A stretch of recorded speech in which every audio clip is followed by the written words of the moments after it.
So it gets to my portion, and that's obviously the third quarter 2013 equity funds review. We really had a pretty nice quarter. Despite geopolitical concerns and the Federal Reserve tapering rhetoric that went off and on and off, on and off, the bet was on, bet was off, and worries about a government shutdown late in the quarter, we were still able to produce a solid 7.32% return for the quarter. That's actually fantastic numbers. Let's take a look at the breakdown on a month by month basis. A lot of times I'll spend a lot of time on this, but really I think I'm just going to try to sum up this slide. Basically, as we take a look at it, there were three primary issues I think impacting all 3 months. First of all, I think if we take a look overall, we saw good U.S. economic numbers come out. Fairly strong housing numbers, good, sometimes lukewarm employment numbers, but certainly the numbers were okay. A little disappointing at times, but again, okay. We saw that, purchasing managers indexes were on the rise. We saw, all these, little sub-routines that we normally take a look at. Durable goods orders, doing better than expected as well. So really we had some good U.S. economic numbers come out. Later on in the quarter, we actually saw some good GDP numbers come out from the UK and Germany. And then also we saw the PMI for China come out just recently, last several weeks, showing that they have actually had, for the first, the best numbers reported in the first, in at least 6 months.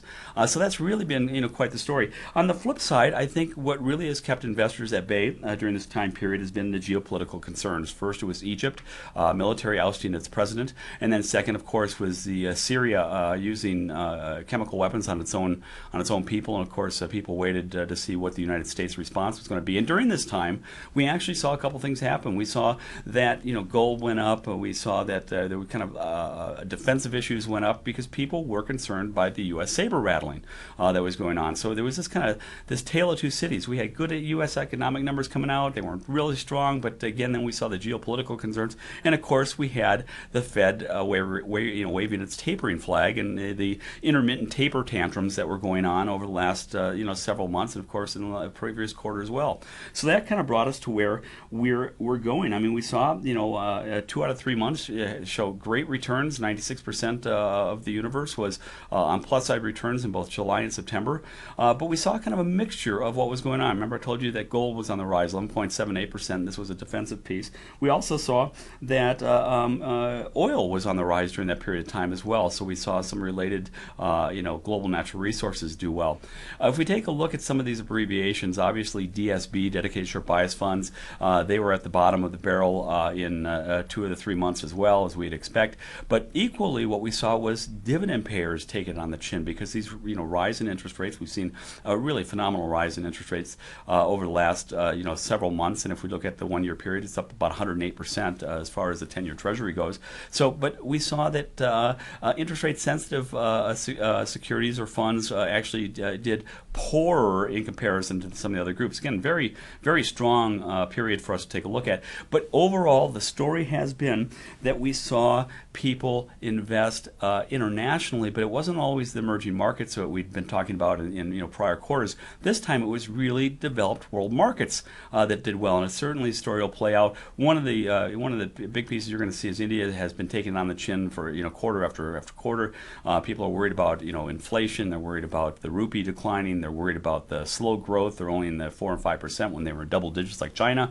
But in the last month, we saw better than expected results from their fiscal austerity programs that they actually put in. It wasn't that big of a deal, but they're trying to make some changes, and I think it was a baby with the bathwater. So we saw some really good returns in September with them as well. But again, we take a look, really was diversified leverage at the top. We saw Japanese funds at the top for September, and we're mindful that in September it was actually the best September that we had seen in quite some time, and it's really kind of it's one of those type of things that when you take a look at September numbers, when I say it's the 9th best September in 50 years, maybe it doesn't mean all that much to people. Usually September and October can be some turbulent times. So we saw some good numbers. I do want to point out that we saw record numbers for both the S&P and the Dow during the period of time, but we also saw in August the worst returns, monthly returns that we've seen since May 2012. So we really saw a tale of two cities again, sandwiched in between. It was all due to geopolitical concerns. Well, let's go ahead and get on to actually what happened. For the fifth straight quarter, we actually saw plus side returns for equity funds. This again up 7.32% for the quarter. 89 of the 95 classifications in Lipper's equity universe saw plus side returns. And despite Middle East concerns and the impact Fed tapering might have on emerging markets, right? People were concerned that if we get higher interest rates, money earmark going, to emerging markets seeking higher interest rates and that type of thing, we get pulled back to the U.S. And so there has been this concern that the emerging markets were getting left in the dust. Nonetheless, we saw world equity funds rise to the top, getting 8.46% for the quarter. And this is not something that we have seen for a long time. Actually, it's been probably the first quarter in three where world equity funds were actually doing something significant for us as well. But really, the biggest winner when we take a look at it was the kind of technology-laden groups. So, for instance, we saw health biotechnology funds up 13.53%, and then we saw diversified leverage funds, we call them equity leverage funds now. They were up 13.49%, and global technology. So, really, this was a tech story, and it certainly makes sense because we've heard a lot of good news in the technology area, particularly in the mobile technology areas, and certainly that's where we've seen the run. On the bottom side, again, we saw dedicated short bias funds. That's a DSB down 12.83%. India region funds, as I've said, really has had a struggle for many quarters, and this is like the second or third quarter in a row that they've been at the bottom. 7.79%, and of course, I've told you interest rate sensitive issues were getting kind of the 1-2 punch as well. We saw that real estate funds were down 2.64%. So really, this was kind of an emerging market issue, India particularly, and interest rate sensitive issues that were not doing so well and taking it on the chin. When we take a look at what the dollar did, the dollar lost against all three major foreign currencies that we take a look at, euro, the pound, and the yen. And in fact, gold jumped 8.39%, oil jumped about 5.98%. For the year, everybody's been talking about how bad we've been doing here recently. For the year, equity funds are up 16.34%. That's quite a story.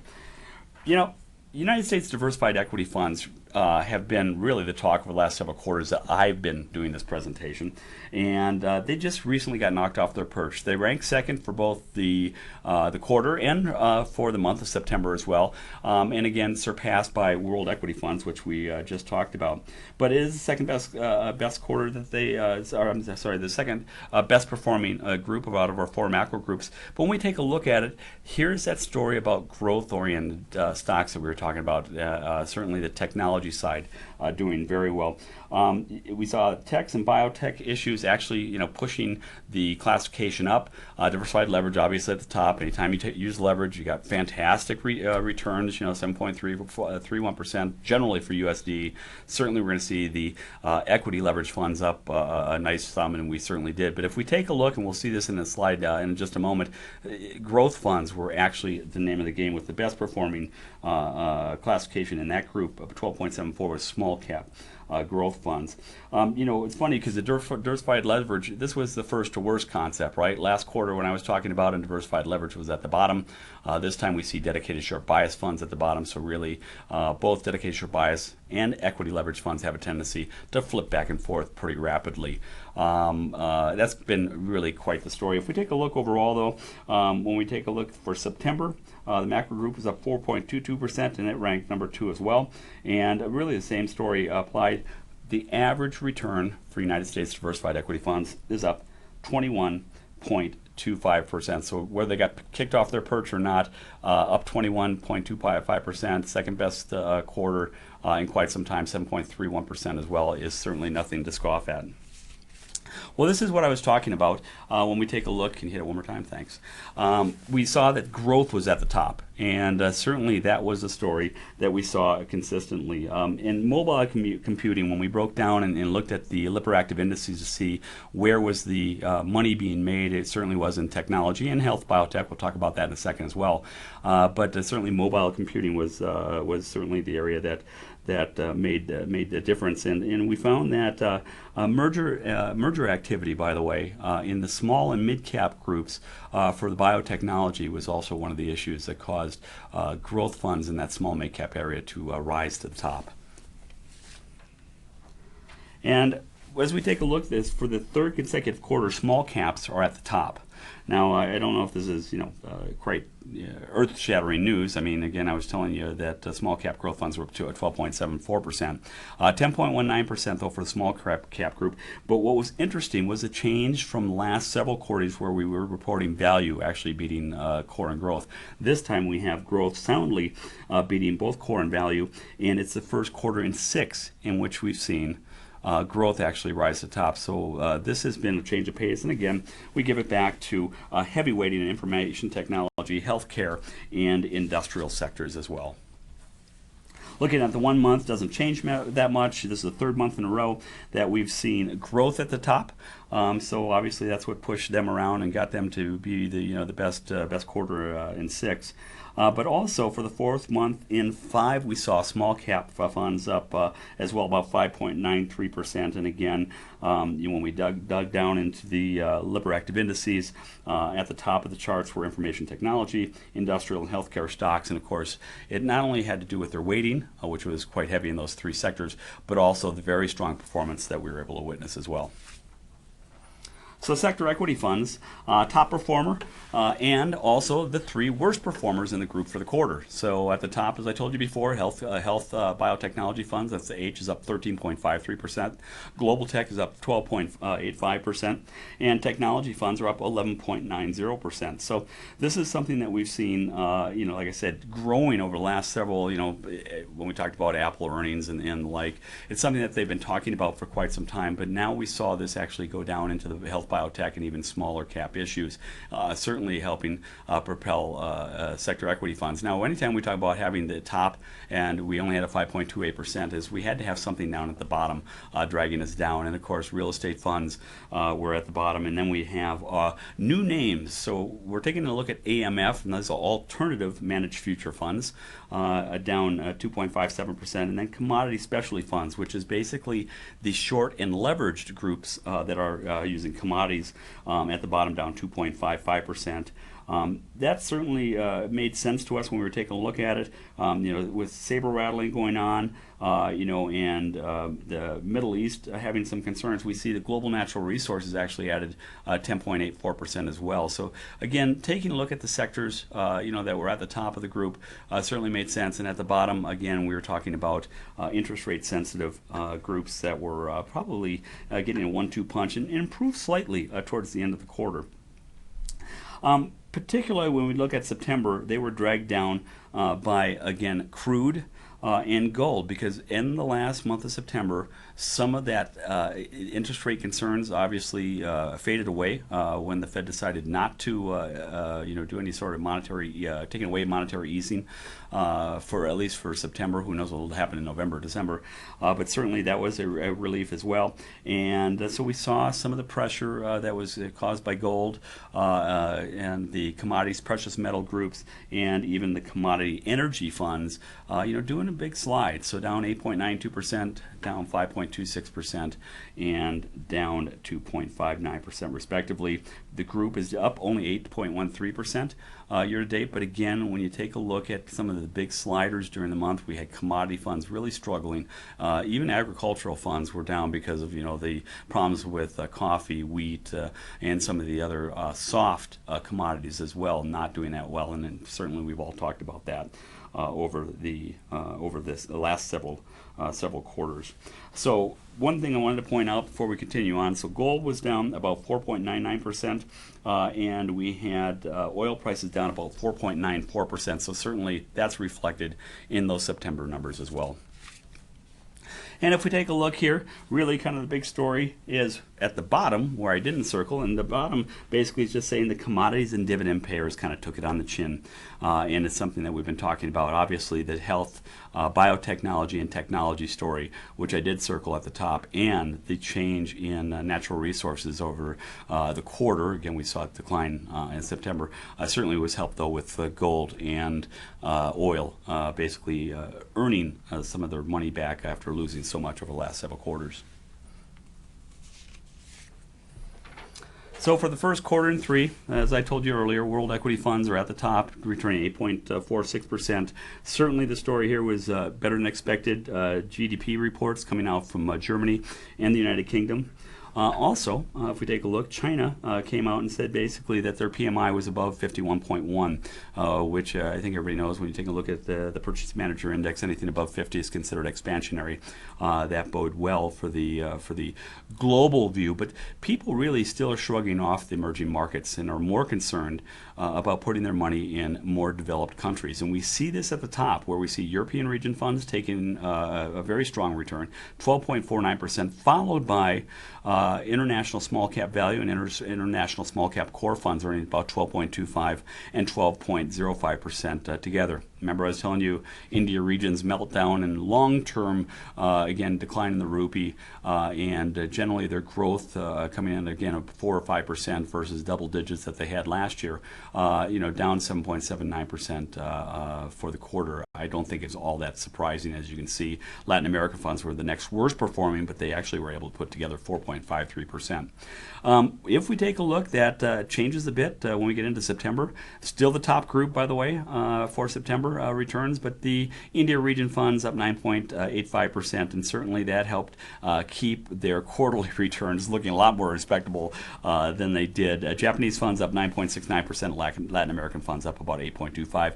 Year to date, through September 30th, 2013, we see world equity funds up a giant 10.38%. I say that only because you got to remember they had been getting ignored for quite some time. So really this move towards, and it happened last quarter, we talked about Japanese funds only though at the time, really has spilled over into the international community, and we see that people are really still ignoring the global end of the picture. So if we take a look at this next return set, the international funds, we see that value-oriented funds were in favor, but in both groups, international and global, we saw that the small caps actually outpaced their large and multi-cap brethren. But on the flip side, when we took a value of growth continuum, obviously with the U.S. doing so much stronger, global being more heavily influenced by U.S. returns, we can see growth funds actually outpacing the value funds on the global side.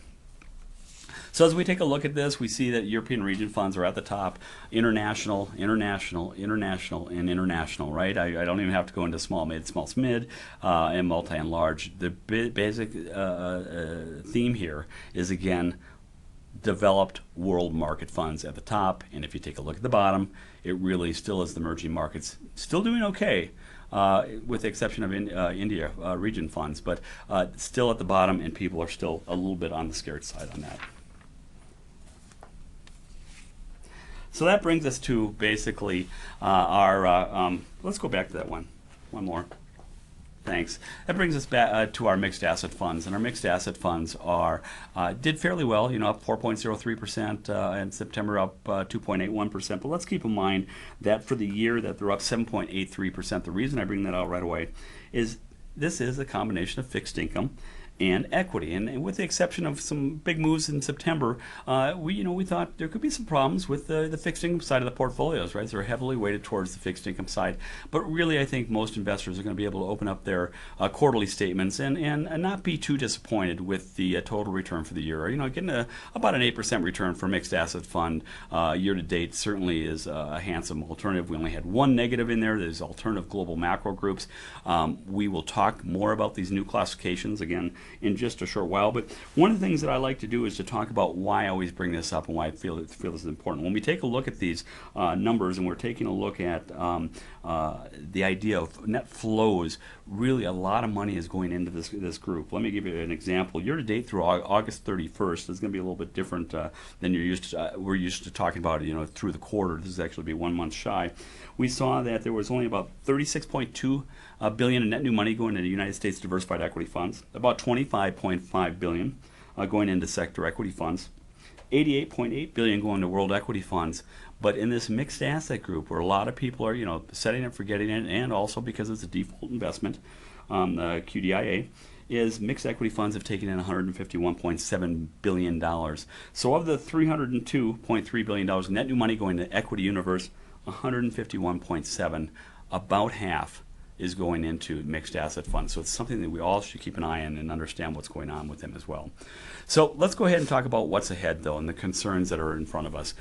Basically, we took a look at our brethren at Thomson Reuters, the proprietary research, and one of the notes that they made is the negative to positive pre-announcement for the S&P 500 is really at, I'm not going to call it a high, but certainly a dour 5.2 versus the long-term of 2.4.